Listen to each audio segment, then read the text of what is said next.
Welcome to the 5 for 2 podcast with me, your host Adele, where we say no to careers where you're trading 5 days of misery for 2 days of fun. A place we discuss all things career, confidence, and money moves. I want to motivate, teach, and empower ambitious women to achieve more, earn more, feel more confident, and enjoy the work they do. It's all about believing you can have everything you want in your career and then going and getting it. So if you're ready, let's get into it.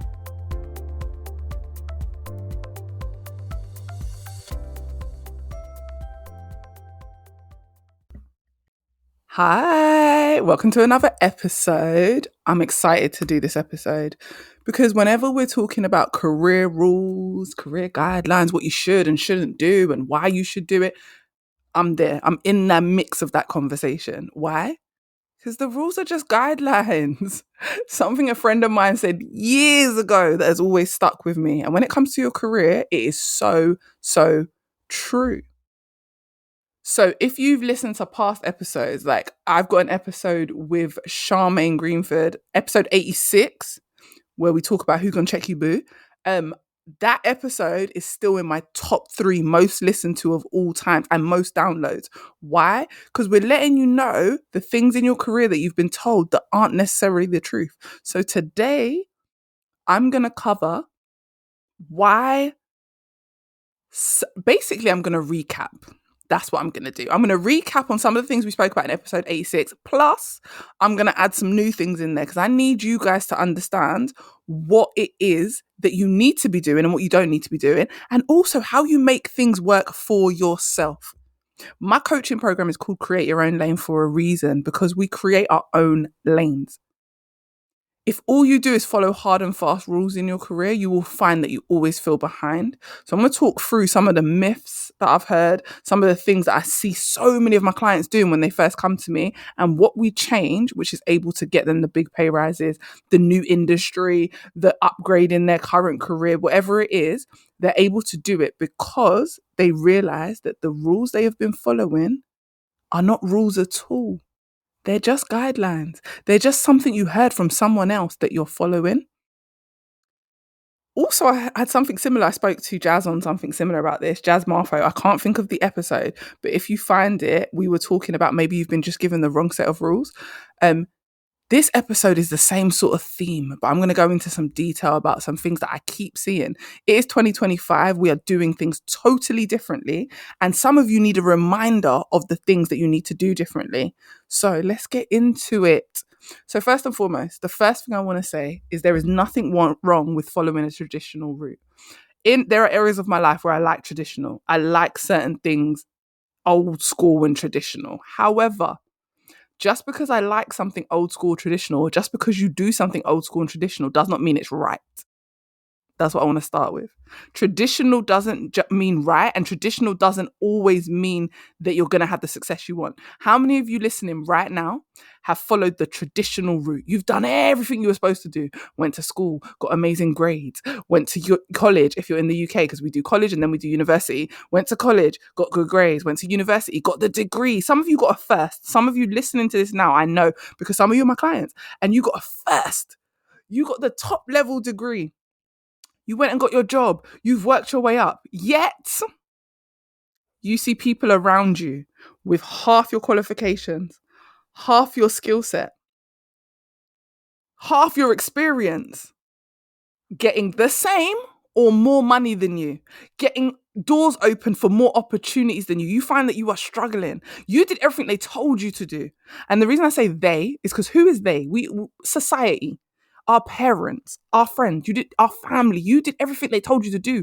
You did everything right, yet you're not where you want to be, yet you're still struggling. And even if you're not struggling, you still are not able to build and live the life you want. There are people with half your potential doing jobs that you want to be doing, making the type of money that you want to be making, not because they're better than you, because like I said, half your potential. The only reason is that they are following a different set of rules. They are not thinking that everything has to be hard and fast and traditional. So the first thing I'm going to talk about is salary increases. Because a lot of my clients will say to me, oh, I just started my job. I've only been there for 3 months, but I feel like I'm not earning enough because compared to what the interview was versus what I'm doing, um, I'm doing way more. I've given them way more, but obviously I know I can't ask for a salary increase for another year. So I think I'm going to leave. And I'm like, wait, you like your job, yeah? You love your job, you enjoy what you do, but you're just going to leave without a conversation, without at least seeing if you can get more money because you haven't been there long enough. I've said this in past episodes and I'm going to say it again. Who said you can only ask for a salary increase once a year? Who said? I promise you, it was one company 100 years ago. One businessman said, yeah, you can't be asking for pay rises all this time. Let's make a system. They created a system that we've all fallen into. Once a year, you can ask for a pay rise. Do you get better at your job once a year? Or do you get better every single day? Because I know for a fact during my probation periods, I get great at my job and then I'm amazing. So if you're on a 3 or 6 month probation, I'm now way better at my job at 6 months than I was in month one. So why am I waiting for a pay rise? Now, don't get me wrong. I've asked for a salary and you are paying me that salary to do a job. If within 6 months of that job, I am delivering above and beyond what you've asked me for. So if you've said to me by the end of the year, I need you to save me 1.1 million on staffing, or I need you to reduce staffing costs by 15%. I need you to increase our internal HR function and reduce the agency costs. And I do that in the first 3 to 6 months. Please note that you said to me you want me to do that within the next year, or you said within the next 24 months, but I've done it in the first year. Listen, if I've done it in a shorter time frame, I need my salary increased. And I'm not talking about, again, who said we have to wait for the company salary increase where they give you the between 2 and 5% based on your performance. Even if you've performed super well, they're going to give you 5%. Guys, we all know that 5% is getting eaten up by the tax man. And if your performance meant you only got 2%, then I'm sorry for you, because do you even see a change in your money? Because the tax man be eating our money every month. So therefore, I'm not looking at your 2 and your 5%, madam or sir. What I'm looking for is, what is my market value now that I'm able to deliver the project that you wanted delivered in a year? I've done it in 6 months. If I go back out to market to get another job, if I go back into the job market and say to them, listen, I've been at my company 6 months and I've been able to reduce staffing costs by 10% and increase HR function, how much am I going to get paid? Right. So before I go and do that, I'm going to go and ask my company. I'm going to say, listen, you hired me to do this. I've been able to do X, Y, Z. Based on that and the additional responsibility or the additional projects you're now giving me, I believe I should be on, and have the conversation. Give your number, put your number out there. Why do we have to wait a year? If you've been at your job a couple years and halfway through the third year, you're like, wait, I deserve a pay rise. Even if you just got the little 3% ask, have the question. The first time I left a job for more money, a job I loved, by the way, it was a job I absolutely loved. My boss took me in the room and said, oh, this came out of nowhere. I feel blindsided. I didn't even know you were looking. And I was like, yeah, but the company, you had mentioned that no one's going to get pay rises this year because of the company didn't make as much money, blah, blah, blah, blah. And I wanted more money and this company's offering me way more money. She was like, why didn't you come and have a conversation with me? And I was like, what do you mean? You told us all in a meeting. She goes, that was in the meeting for everyone. She goes, your work is above average. Your work is at a higher standard. You could have come to me and had this conversation because I would have been able to find more money for you, Adele. Why have you not come and spoken to me? And I was like, but you said in the team meeting. She goes, that's a team meeting. She goes, you speak to me one-on-one all the time. And I was like, wow. And that was the first time I realized that in your career, the rules or the conversation that managers are having with the whole team are not the same conversations they're having with individuals. I've had someone say to me before, if you work in corporate, you can't get more than if everyone's contract's the same. If they say 33 days, everyone's on 33 days and you get one extra day for like service, whatever it is, depending on your company. I was like, is it? How is it that I've worked for companies then and I know that I'm getting more annual leave than everyone else because I've negotiated it? But I've also had to maybe sign an NDA, so I can't disclose that I'm getting more paid annual leave than everyone else. How's that happen? In massive corporate companies. Let me know. How does that happen? Happens all the time because the conversation they're having outwardly to the whole team and to everyone is not the conversation they're having when you are one-on-one with your managers. I've worked for companies where they've put in a blanket, no one's getting a pay rise this year because we haven't done well, but all the senior managers got pay rises. Make it make sense. Everyone in the senior team, me being in the management team, got the conversation where they pulled me to the side and said, you're getting a pay rise this year, but please don't discuss it out with the rest of the company because no one else got pay rises. Stop being fooled because your boss came out and said, this year no one's getting pay rises. This year no one can get this. This year this is what's happening. They told that as a wider team so that they can save money overall. But guess what? If you're a top performer, if you're bringing in money, you're making companies profits. How often do I have to say to you guys that companies care about profit? And we're going to get into that a bit further down in this conversation. But companies care about who makes the money. Companies care about who makes them look good. Companies care about who makes their brand reach, get further.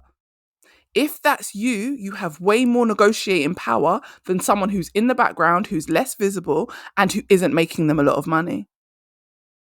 It's not an even playing field. And because it's not an even playing field, you have to understand the rules do not apply to everyone. And I have learned to put myself in a space where the rules do not apply to me. We all have the opportunity to create a space where the rules do not apply. Like I said, the rules are just guidelines. You need to learn to work outside the guidelines, to the left, to the right. Squiggly lines. You know how when we were taught to draw, we were told to color inside the lines? When it comes to your career, you need to learn how to color outside of the lines and do things differently from everyone else. The people that do things differently are the people that are on the 6-figure salaries when they've only got 2 years experience. The people that color outside the lines are people like me who got into HR and was a HR manager within 2 years. I had zero experience in that industry 2 years before that. So 2 years before that, I had no experience. I started my career and within 2 years, I was a HR and training manager. How? Because I color outside the lines. I ask questions and I think about how I'm working and what I'm doing and why it deserves what I'm asking for. Leverage is everything. If you've not listened to my episode about negotiating, go back and listen. I tell my clients all the time, the only way you create your own lane is first by understanding that the rules do not apply in every area of your career. And also that there really are no rules. The only rules in your career are legal rules. Like I'm from HR background, so there are legal things I can and cannot do. They're real rules. Anything that's not legally binding is not a rule. It is a guideline, it is a suggestion. So when you guys hear me say guideline, I'm saying to you it's a suggestion. It is a suggestion and it is good practice to ask for a salary pay rise once a year. It is a suggestion. So they can suggest anything they want to me, but I'm going to do whatever I want. Now I want to jump from this now and I want to talk about CV job titles because this came up again recently in a couple of coaching calls that I've had this year. And I spoke about this definitely last year, but I wanted to revisit it really quickly. There are no CV job title police. Recently, someone messaged a coach, Charmaine, who you guys have heard on the podcast more than once, and said to her that they loved the episode that we did a while ago because they had changed their CV title on a job and they were a bit unsure about it. They were a bit scared to do it. And then someone from that industry has said to them, no, I think you should actually adjust your CV because this is actually what you do. Your responsibilities and the title you've got don't match. So actually, I think you should do this. And she was like, I can't believe that everything you guys said in the podcast, the person, the director, the person who is in that industry is like, yeah, actually, your CV and what you saying that you do don't match. And that happens to a lot of you. You want to get into a new industry, for instance, and you want to get into administration, but your job title isn't administration because you do something totally different, for instance. Maybe you work in retail and you work on the shop floor. However, you do a lot of admin as well. But because your job title doesn't give that impression, maybe it's sales assistant or sales associate or whatever your job title is, sales representative, doesn't give the idea that you do admin. Then you change your title. Sales and administrative assistant, like sales and administrative officer, sales and administrative representative, administration and sales coordinator. Like think of the titles of what you do. What are your responsibilities? Does your title reflect that? And if I was reading your CV, remember you're trying to get shortlisted. I'm someone reading your CV and I'm looking for someone to do administration. And nowhere in your job titles do I see administration. Nowhere in your personal profile have you mentioned right at the top of your CV that you've done admin. Why am I going to keep reading? You got 6 seconds. 6. That's statistically 6 seconds. Sometimes it takes me less time than that, but you got 6 seconds to catch a recruiter's attention, to catch a hiring manager's attention. Think of it like this. They are seeing so many CVs, especially in this job market. Since 2020, end of 2023, the job market has had so many people going for the same job with great experience. I explained to someone recently, imagine I get 100 job applications. Back in the day, out of that 100, there might have been only 10 good ones. So we shortlist and go through all of them. Now you're getting 100 maybe good applications. 80 of them are good. So if the first 20 that you read are amazing, you're just going to work with that. You're going to shortlist them, talk to them. You probably haven't even looked at the other 60. So while many of you will come to me and be like, oh, my CV's not getting looked at, it's not that your CV's not getting looked at. They looked at the first 20 and they had enough good candidates. They didn't need to look any further. They didn't need to keep digging. They won't tell you that, but that's the truth. From a recruiter, a HR manager, let me tell you, that is the truth. Because going through hundreds of applications takes time. Even if you have an ATS system, your ATS system will read the CVs first and tell you which ones are good enough to shortlist. Imagine the ATS system shortlist 80 candidates or 100 candidates because all of them have got the right keywords. All of it looks good. Me now as a human has to read 100 CVs. No, if the first 15 are good, I'm shortlisting. Why am I going to keep going? How many of you have had an interview booked before and then the interview got cancelled and they said, oh, we're no longer looking for this role? Shall I tell you why? They've already interviewed 10 people. They found the people they want. They're not going to keep interviewing. Why? Because there was top level candidates already. So change your CV job titles. Get the attention of the people that are shortlisting. There are no job title police. And I am not telling you to outright lie. Do not say that you were a senior manager when you wasn't a manager. Like, we're not talking about changing that. I'm talking about changing the title to reflect what you actually have done. Look at your roles and responsibilities and think about how can I edit that title. I've had a lot of candidates where all we've really changed is the title and the personal profile and they start getting shortlisted. You then at your interview need to explain to them that I've changed my job, like not that you've changed your job title, but you need to explain to them, oh, when you get my, if you go for my reference, and this is only if you get offered. If you get offered, you're going to say, when you go for my reference, the job title might just say this. The reason being is within my company, they just shorten it to that. However, my role and responsibility, like I've told you at the interview, has expanded, has grown, and it also includes this. Done, dusted. No issues with the change of CV title. I've changed my CV title before and forgotten to even tell them that when they go for a reference, it might be slightly different. And they've not said anything. They've gone for the reference. They got the reference. I've got the job. Bish, bash, bosh. Let's go. Like sometimes I've put HR manager when actually my job title was HR and training manager. No one cares. Maybe I've put training manager because sometimes I'm going for a training role. So I take out the HR bit and I just put training manager or training lead. And when they've gone to get my thing, it says HR manager. Oh, okay. Well, I did mostly training in that job. I was in HR, but my function was leaning way more towards training. So I'm actually the training manager. But you just called me HR manager because that was the overall title. If I'm going specifically for a training role, it's going to say training lead or it's going to say training manager, depending on the level of the role that I'm going for. So I want you guys to think of CV job titles like that. I'm not telling you need to change all your job titles. Your job titles might sound perfectly good for what you're going for, but they may not. I had someone recently, she was a HR manager, but she wanted to go for head of people management. And this company, the job description talked about head of people management, people management, people management, people management. When I looked at her CV, only one time did she mention the word people management. I was like, you're going for the head of people management and you only manage people one time. Change your job titles. They need to say head of people management, not head of HR. You can elaborate at interview, change the job titles, get yourself shortlisted. Another thing that I touched on earlier, annual leave. Paid annual leave, paid time off. Now, for all my American listeners, when I'm talking about paid time off, I'm not including the weekends. Most of us that work in corporate don't work weekends unless you work in retail or other roles like that. Weekends don't count in your annual leave. You're just off. Yeah. So we're off every weekend. Plus, we get 28 days paid annual leave. 20 days that you can choose, 8 days that are bank holidays. And some years we get an extra bank holiday because of whatever, something to do with the king or the queen or whoever. However, some people get 33 days because that's quite standard in corporate now. 33 days, that's how they kind of like say, oh, look, you get a bit more. Okay, so you get 33 days. And then some companies, you get an extra day for every year you have service. You get your birthday off sometimes. Like, there are different variations.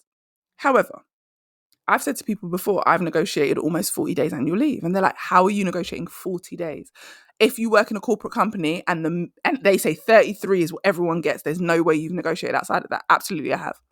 Absolutely, I've said to someone, if you want me to bring my talent and expertise and my profit making abilities, because again, companies care about how much money you're going to make them. If you want me to come here and make you the same money I've made in my other companies, I'm going to need 40 days annual leave.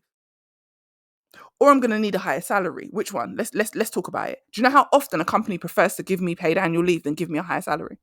Like I might be saying, okay, I want 50 or 60K. And they're like, and I'm talking not for full-time work, for part-time work. And they might be like, nah, we're not giving you that. And I'm like, cool. We can go down in salary, but we're going to go up in paid annual leave. Which one would you like? Now, I've had companies say to me, nah, we'll pay you the extra money because we need you here. Cool. They don't want to give me the annual leave, but I have to weigh up what makes more sense to me at the time. Sometimes I'm getting the high salary and the annual leave because that's what we want. Why should I have to choose? Again, because I have understood that all the rules I've been taught, everything my parents have told me, everything I've learned in school has not been my reality when I've got out into the real world, has not been my reality when I've been in corporate, has not been my reality when I network with people and I find out secrets. I find out conversations. Also, being in human resources is very helpful because you see contracts. You can't talk about them, but you see all the contracts for one department. I see when there are 5 people doing the exact same job and the laziest person is somehow on more money. Why? Because that person negotiated more. That person has negotiated a higher salary. I know someone who was on 15K more than the rest of the team. He was not very good. He was rubbish. Let's just say that. He ended up getting sacked after 3 months. Yet they hired him. And for those 3 months, he was getting paid more than everyone else on that team who'd been there for a while and who were really good at their job. Why? Because he was able to negotiate and convince them that he'd be really good at the job. Now, when he got the job, he was not good at all. And yes, he lost his job. But I've seen people who don't lose their jobs and carry on working. And they're all in the same team, all doing the same amount of work. Yet there's at least 5 to 10K difference on all their salaries. So I need you to understand negotiating isn't, like I said, your companies will say one thing going outwards and then secretly things are going on in the background. How many companies have we heard of in the news where the salaries accidentally get leaked and people get angry and are going mad because they're finding out that their colleagues are on so much more than them and they've asked for a pay rise and been told there's no budget for it, but yet their colleagues on like 20K more than them. Listen, it happens all the time. Why? Because corporate companies are sneaky. If they think you can help make them more money, they will throw money at you. They will throw extra annual leave at you. So ask. Pension contributions. I'm talking about, just when you know, guys, when I'm going through these lists, I'm talking about things that I've actually been able to do for myself and that some of my clients have done. So therefore, I know they're possible. Pension contributions. I personally have negotiated higher pension contributions. Because one year my company wasn't able to give me the exact amount of money I wanted as my pay rise. But we spoke about, okay, can you give me increased pension contributions? And I got them. And I was the only person getting them. And I had to keep it confidential. And I'm very happy and content with now what's in my pension pot because of that job. However, if you don't ask, you don't get. And these are all things that because we've never been told them, we've probably never asked. We've probably never even thought about it. There's someone right now listening to this podcast saying, oh my gosh, I never even thought I could negotiate pension contributions. Everything is negotiable at your job. Everything. But remember, you need to have something to negotiate with. You can't just be like, I've been here a year, so I should. No. Go back to the episode where I'm like, what are you negotiating with? You have to have something good to negotiate with. What about you is worth them giving you that thing? How are you going to make them more money? How are you going to save them more money? How are you improving processes, which also makes them money? What are you doing to impact their profit positively? The next thing we're going to talk about is entry-level roles. Because again, a lot of you are like, I've been a manager for 5 years and I'm not going down to entry level, but the entry level pays more than your job as a manager. That don't make no sense to me. So I'm going to do less work, have less responsibility, but make more money. And I get it. You don't want to have to lose your job title because that's embarrassing for a lot of people. And I get that. I get that's embarrassing. Because trust me, when I went from nursery manager to being a trainee recruiter, that felt a bit like, ooh. However, I don't care that my job title was trainee recruiter because guess what? I was only earning 4K less than when I was a manager. And then within the first month, I got a pay rise. So when I became a recruiter, I was now earning the same money I was as a manager. in the education world. Some of you, I've spoken to some of you, you know your job only looks good on paper. You know your job only looks good on paper because you are not paid well, you don't get good annual leave, you don't get good pension contribution. You just have this fancy title, senior exec, talent acquisition manager, whatever it is, head of marketing. Your salary's rubbish. Take a lower role. And you don't even have to take an entry-level role. You could just take a normal role. But you have to get out of your own way. You have to stop worrying about the fact that you're losing your title. Shall I tell you why? You can get back to that title really quickly because you've already had it. I honestly believe the reason I became, even though I had no experience in recruitment or HR, I'd been a manager before and I'd been a manager for so many years that when I moved to a brand new industry, within 2 years, I was a manager in that new industry. I believe it's because I've held the title of manager before. And it was easier for me to move back up. So if you have to drop your title down, stop worrying that you dropped your title down. Stop worrying about what all the other people think because your bills will be paid. Those people are not paying your bills. When you are a manager with all the responsibility of all the staff, all the teams, all the business profits, all the projections, everything, and you are underpaid, do you know how stressful that is? Do you know how quickly that leads to burnout? Because when you don't enjoy what you do, that also leads to burnout. We all talk about how burnout comes from like overworking. It also comes from stress, from actually just not enjoying your job because they put so much on you and you're not being paid well. When you're not being paid well, you resent your job. It will create burnout, just like overworking will. Imagine being able to do less for the same amount of money or more. And all that's got to happen is you've got to get a small change in job title. Some of you need to put your pride aside because do you really have pride if you're letting people overwork you and underpay you? Let's be real. Your pride is in your job title that's not serving your life. It pays the bills, yeah, but you ain't living the life you want to live. Why? Because your pride, because you don't want to lose the manager or senior title. Listen, I was an operations director 3 years ago. Now my job title's manager. I'm not embarrassed. If someone was to say to me, oh, you used to be a director, but now you're only a manager. Yeah, I like my job. I love my job. I love my little part-time job that I'm doing now. It's amazing. It's great. It works for my life because it means that I can do my coaching, means I can do these podcast episodes. It just works nicely. But we do have to put our egos aside. And I know that can be hard, but we need to. Guys, I thought this was going to be a quick episode, but I lied to myself because it's really not. I can already see this episode's at least half an hour. But anyway, I hope you're getting some gems from this episode. I hope you're hearing all the things where you've been taught these rules that you need to follow. And some of us just aren't following them. So when you're like, oh my gosh, it's because you're so confident or it's because you're so this, that's why you got 30k pay rise. No, I got 30k pay rise because I don't follow the same rules. I didn't wait for a pay rise once a year. I didn't base my pay rise on, oh, I've been here a year, so can you give me more money? Absolutely not. I based my pay rise on, listen, this is how much profit I've made you since I've been here. This is how many times I've overachieved my targets and my KPIs. So this is what I'm going to need back from you in return if you want me to keep doing this. Dun, dun, dun. See, that's not how we're taught to negotiate, right? We're not taught that negotiation is literally based on profit. So that leads me to my next point, which is negotiating time. Like, when we work out our salaries, we think of our salaries as time. Like, we're like, what am I making per hour? Stop using that as a measure. Stop using that as a measure. It's not how many hours you put in, it's how much value you bring. There could be two of us that put in 10 hours for the day.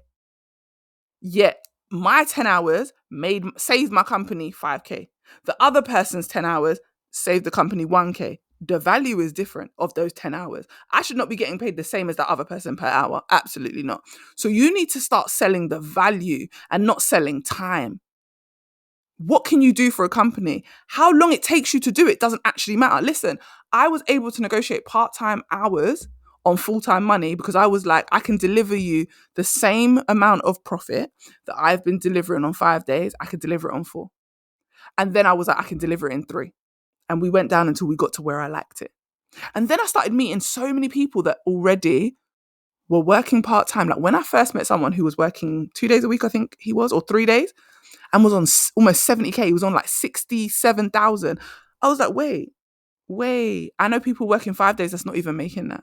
And you're working like 2.5 or 3 days and you're making that kind of money. And I started talking to more and more people and realizing people are really out here getting paid what we would class as a full-time salary to do part-time work. I thought I'd done this great thing. I thought it was a big deal when I negotiated the full-time money on the part-time hours until I started meeting people who was already doing it and had been doing it for years.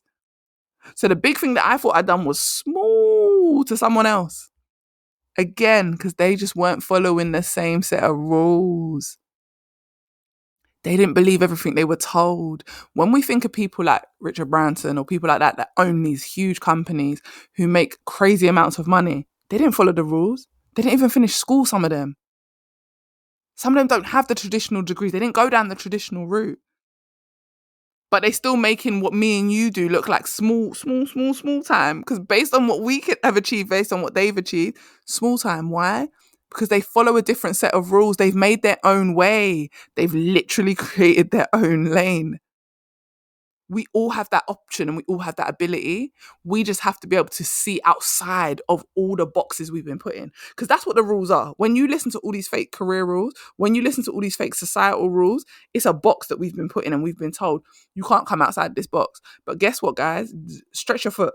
Stretch your foot over the line. Step outside the box. Stop basing the money that you want on the hours that you work in a business and base them on the value that you know you can bring to them. A client last year said to me that I worked with a couple male clients last year because a couple of my clients recommended me to like brothers or husbands, etc. So that happened last year. And one of them came to me and he said, this is the most money I've ever made in my life for a job because I didn't negotiate how many hours I was going to do. I negotiated based on the value that I knew I could bring. That got him an extra 20K on his salary that he would have usually been paid 20K less to do the same type of work. Things change when you start looking at the value you bring, not the hours that you're selling. And don't get me wrong, we're all selling time because we're saying to a company, okay, we'll be in your building this amount of time. We're all selling time. But how much do you sell your time for? Like if you find it really hard to get around the concept of value, selling value, sell your time for more. If you're going to sell time, sell it for more. Sell your time for way more than you're currently selling it. Because currently, whatever your salary is, that's what you're selling your time for. You're selling your time, your energy, and your skills for that amount of money. Add 30K on it and sell your same amount of time, energy, and skills for the extra 30K. That's all I'm saying. Because there's only a certain amount of hours in the day, and some of you will have to keep doing more and more hours to make more and more money, while other people are doing less and less hours and making more money. Make it make sense. They just follow a different set of rules.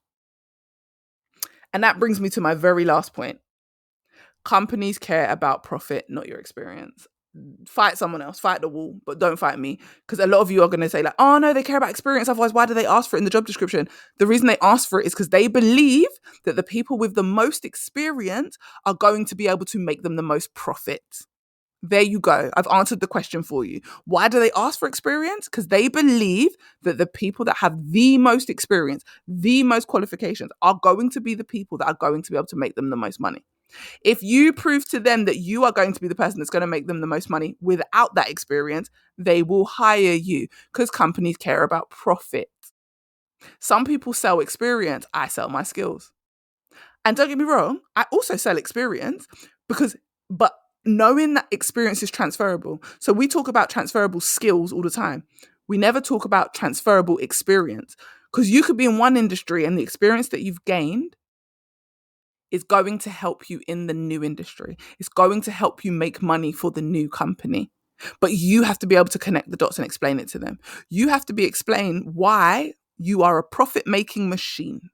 You have to be able to explain how you can save them money. What does that company care about? Do they care about saving money, making money, upgrading processes, improving their IT, their security? All these things contribute to their profit. All these things help the company make money. They want to know how you are going to make them money. How have you made other people money in the past? The minute you can communicate that is the minute you can get better job offers and more money. Because even people with the most experience, I know people with 10, 15 years experience earning less than me in an industry that they're qualified in and I'm not qualified in. Why? Because I tell a company how I've saved them money and how I've made them money and how I'm going to improve all their budgets, all their forecasts, everything. That's what I tell a company when I go for interview. I may not talk about it in sense of money, but I talk about it in a way where when they hear me answer questions, they're like, oh yeah, that's going to help us make money in this area, in this area, in this area. Because I know how to answer the question based on, because in my mind, I'm always thinking, what result do they want? How can I give them the result? When they ask me an interview question, I'm thinking, okay, what result are they trying to get from that interview question? Let me answer it that way. Because every company wants a result. How well you contribute to that result determines how much money you make and how easy it is for you to climb the ladder or get to where you want to get to in your career. So no, the truth is they don't really care about experience. They just think that the experience is the only way they're going to get the profits. If you are able to convince them outside of that experience how you are going to make them the profit, they will give you a chance. This is how you change industry. I'm going to be talking about this probably all year so that people really start to understand. Companies care about profits and results because the results give them the profits. If you can prove to them, or at least let them think you have the potential to make them that profit, to give them that result, using past examples, explaining how your skills will help them, connect the dots. Sometimes, like when I went for my first interview and they were like, listen, Adele, you've been in teaching, you've been in childcare, you've been a manager in childcare. How is that going to help us in a recruitment office? And when I sat there and was like, listen, I sell to parents every day. When a parent comes to my school, my nursery, and says, right, we're thinking of bringing our child here, but we've also looked at 4 other nurseries in the area. And I know that my nursery is one of the most expensive ones. I now need to do such a good job at selling my nursery and my staff and how great we are and selling all our services that it makes that parent want to sign on the line here. If I was to work for you, I will use those same influencing skills that I have to convince your clients to work with you and pay you rather than pay the recruitment company up the road. There you go. I connected. They were like, wow, I never thought of it like that. Yeah, they're not going to ever think of it like that. It is not a company's job to figure out how your transferable skills will fit into their company or into their role. It is your job to explain how what you have is exactly what they need and what they want, even if they didn't realize it before you started the conversation. Even if before you sent your CV, they would have never considered someone from your industry, but now they are because you wrote your CV so well. You wrote your cover letter, the dreaded cover letter, if you had to write one. Luckily, every single job I've had never needed a cover letter except for my most recent one. But if you need to write a cover letter, if you need to write a CV, if you need to write your resume, they are amazing. They are so on point that you've connected the dots where they're like, oh, this is how they're going to make me money. Because again, companies care about profit. I don't care what anyone says. They don't care about people. They don't care. They care about how much money they can make. They care about their bottom line. The rich are always trying to get richer. And the people that own companies are the rich. They are always trying to get richer. So you now have to figure out how you contribute to those riches and how you ask them for some of the riches back. And it is not once a year in the silly salary review that they want to give you that's between 2 and 5%. Simple as that. So again, I'm going to end how I started. The rules in your career are just guidelines. They are suggestions. Think about new suggestions. Think about new rules. Make your own guidelines. Create your own lane. And that is what's going to get you the 20, the 30, the 60K pay rises. That's what's going to get you less hours, more money. That's what's going to get you traveling to other countries, working in Dubai and working in other places that you're interested in working in. That's what's going to get you the manager titles without having to sacrifice salary because we are not taking jobs that are just looking good on paper. The rules are just guidelines. Guidelines are simply suggestions. You do not have to take every suggestion that you hear. I hope this episode has been helpful, guys. I've really enjoyed recording it. And I will speak to you in the next episode. I hope this episode gave you exactly what you needed and motivated you to confidently take steps towards your next career move. If you enjoyed it, screenshot and share it on your socials, tag me on Instagram, and come join my community of amazing women working on leveling up their confidence and career. Thanks for listening and see you next time.